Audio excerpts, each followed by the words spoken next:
भारत में आए दिन राजद्रोह के आरोप लगते रहते हैं। नेशनल क्राइम रिसर्च ब्यूरो के अनुसार इस मामले में केवल लगभग 3% ही कन्विक्शन रेट है, यानी 100 लोगों में से केवल 3 लोगों पर ही यह दोष सिद्ध हुआ है।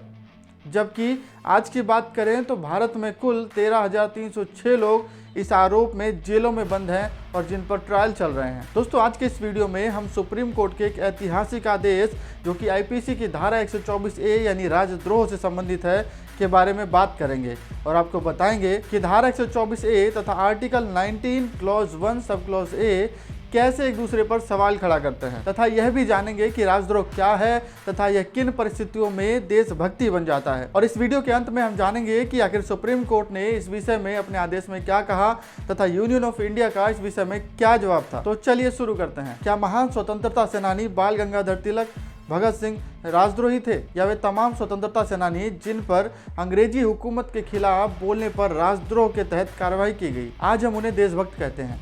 क्यों? क्योंकि उन्होंने जो भी किया वो देश हित में किया। और हमें यहाँ पर यह समझना होगा कि सरकार, राज्य तथा देश में अंतर होता है। सरकारें आती जाती रहती हैं जबकि राज्य बना रहता है और राज्य संविधान, कानून और सेना से चलता है तथा राष्ट्र एक भावना है जिसके मूल में राष्ट्रीयता का भाव होता है। इसलिए कभी कभी ऐसा भी हो जाता है कि राजद्रोह करना राष्ट्रभक्ति के लिए आवश्यक हो जाए। ऐसी परिस्थिति में सरकार की आलोचना करना नागरिकों का कर्तव्य बन जाता है, फिर चाहे कोई भी सरकार सत्ता में हो। अब बात करते हैं धारा 124A तथा आर्टिकल 19 की। पहले बात करते हैं धारा 124A की।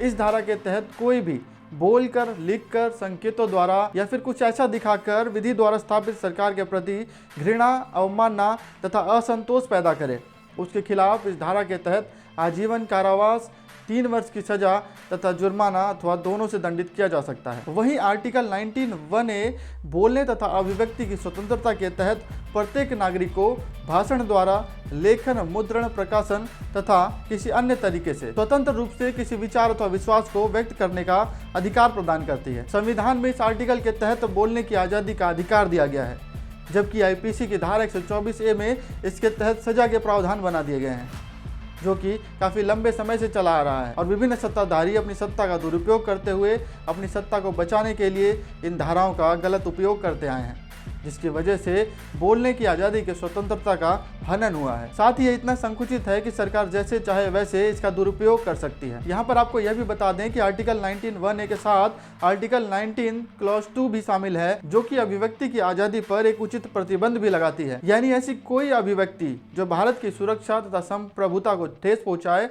उसको इस आर्टिकल के तहत प्रतिबंधित किया गया है। और अब बात करते हैं कि सुप्रीम कोर्ट ने अपने ऐतिहासिक आदेश में इस धारा के तहत क्या आदेश पारित किया। दरअसल सुप्रीम कोर्ट में राजद्रोह को लेकर धारा 124A के तहत बहुत सारी याचिकाएं दायर हो चुकी हैं, जिनमें इस धारा को चुनौती देते हुए इसे असंवैधानिक बताया गया था, जिस पर माननीय सुप्रीम कोर्ट ने सरकार से जवाब मांगा। सरकार द्वारा पेश किए गए अपने जवाब में सरकार ने यह माना कि यह धारा वैधानिक नहीं है और इस पर पुनर्विचार करने की आवश्यकता है, जिसमें नागरिकों की बोलने की स्वतंत्रता को, अधिकार को ध्यान में रखने के साथ साथ देश की सुरक्षा तथा अखंडता को ध्यान में रखकर एक लक्ष्मण रेखा का भी होना अनिवार्य है। सरकार इन सभी के प्रति जागरूक है और वह इस पर पुनर्विचार करना चाहती है। इसके बाद न्यायालय ने कहा कि सरकार न्यायालय द्वारा दिए गए प्रथम दृष्टया राय से सहमत है और नागरिक स्वतंत्रता के साथ साथ देश हित का संतुलन भी होना चाहिए। सरकार द्वारा उठाए गए स्पष्ट रुख को देखते हुए सुप्रीम कोर्ट ने अपने आदेश में कहा कि आईपीसी की धारा 124 के तहत दर्ज सभी मुकदमों तथा कार्रवाइयों पर रोक लगा दी गई है तथा इस धारा के तहत कोई भी नया केस दर्ज करने तथा कोई भी इन्वेस्टिगेशन होने से केंद्र तथा राज्य सरकार रोक लगाएगी, क्योंकि कानून का यह प्रावधान अभी विचाराधीन है और यदि फिर भी ऐसा होता है तो प्रभावित पक्ष राहत के लिए कोर्ट का रुख कर सकता है। दोस्तों, उम्मीद करता हूं कि इस वीडियो के माध्यम से आप तक महत्वपूर्ण जानकारी पहुंच पाई होगी। साथ ही इस विषय में आपकी क्या राय है नीचे कमेंट बॉक्स में जरूर बताएं। और ऐसे ही महत्वपूर्ण जजमेंट्स तथा लॉ के बारे में जानकारी हमारे चैनल पर लगातार आती रहती है, जो आपसे मिस ना हो उसके लिए हमारे चैनल को यदि आप नए हैं तो तुरंत सब्सक्राइब करें और बेल आइकन को भी जरूर दबाएं।